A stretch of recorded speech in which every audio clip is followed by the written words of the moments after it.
Week 1 of the NFL season is upon us, and it brings all the things that we love about football. We can revel in the return of our favorite teams, we can soak in 7 straight hours of the NFL Red Zone channel. But what excites me most is the ability to witness horrendous quarterbacks in action. There is something delicious about seeing a full team of exceptional athletes derailed by one player's inabilities, and this year, we'll get to see egregiously bad quarterback play even earlier than usual.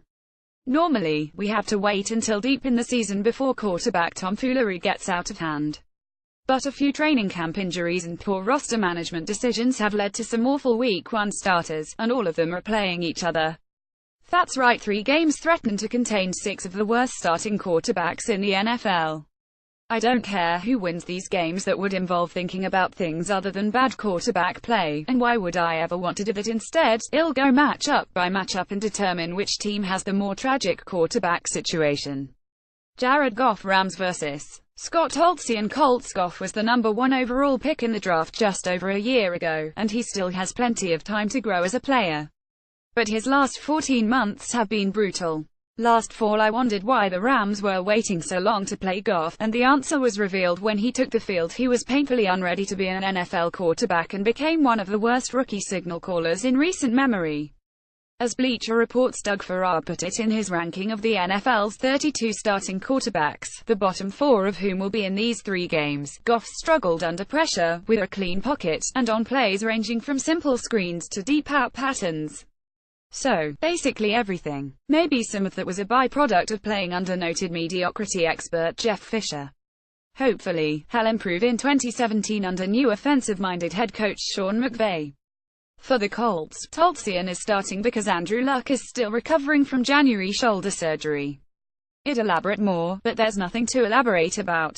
The Colts never explained the cause for Luck's surgery and have yet to provide a timeline for his return. The most elaborate update we've gotten to date was a loopy Colts owner Jim Irsay telling reporters that Luck's return is more on the football gods and Andrew's gut feeling. In other words, Luck might be back Week 2, or he might be back next season. This lack of clarity is a problem, because Luck is as important to his team's success as any player in football.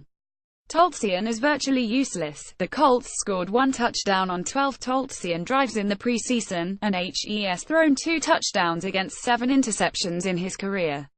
The Colts traded a decent wide receiver in Philip Dorsett to acquire preseason legend Jacoby Brissett, which seems like a sign Luck that will be out for a while. Either the Colts need a solid backup, or they think Brissett can push Holtzian as the starter. It's hard to be sadder than a team that might have picked a historic bust with a number 1 overall pick. But somehow, the Colts' awkwardness around the status of their star, and total lack of a plan B, worries me more than the shaky future of a young prospect. Sadness. Champion Colts. Blake Bortles, Jaguars vs. Tom Savage, Texans. Bork Botums has not improved over his 3 seasons as Jacksonville's starter, as Bitler's 35-touchdown 2015 campaign appears to have been a flash in the pan. The same problems that have plagued Brook Peoples his whole career are still there: the broken mechanics, the inaccuracy that stems from them, the interceptions, and the interceptions that follow those interceptions.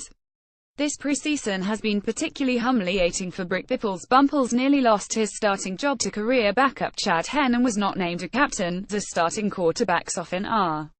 The Jags desperately wanted Belt Bloopers to emerge as a franchise player, but he hasn't earned it. Black Beatles in the building. Savage, who, like Nathan Peterman, at one time went to school at Pitt, is the Texans' placeholder starting quarterback until rookie Deshaun Watson is deemed ready. I've always appreciated that Savage is named Savage, a moniker that denotes extreme viciousness and doesn't at all describe an extremely average passer who's thrown 92 career regular season attempts for 0 touchdowns and 1 interception. He's perfectly bland. Savage played decently well during the preseason. He was 27 for 36 for 246 yards with this score, but the Texans would not have traded up to draft a college football hero if Savage was the long-term answer. It's not good that Savage is starting an NFL game, but at least the Texans have a plan. The Jaguars have bleak Bumpus. Sadness. Champion Jaguars. Nathan Peterman, Bills vs. Josh McCown, Jets. Peterman might start Sunday because both Buffalo's starter, Tyrod Taylor, and primary backup, TJ Yates, sustained concussions during the preseason. Taylor has been cleared, and the Bills are treating him as their starter.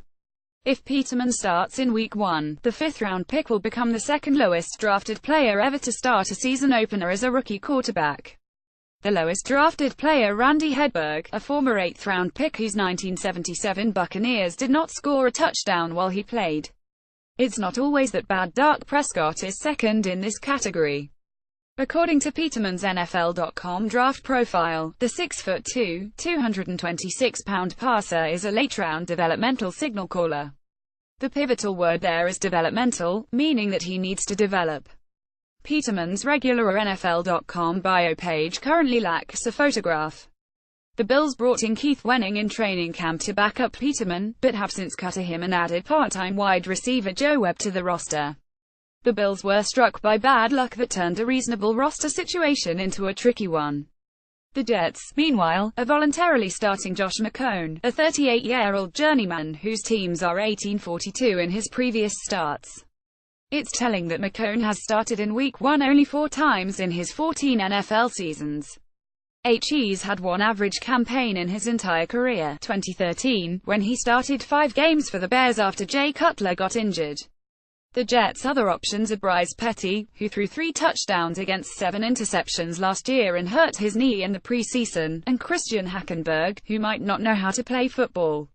Taylor's availability might save this game, but McCown's presence alone makes it a matchup worth mentioning. Sadness champion Jets by far, forever and always.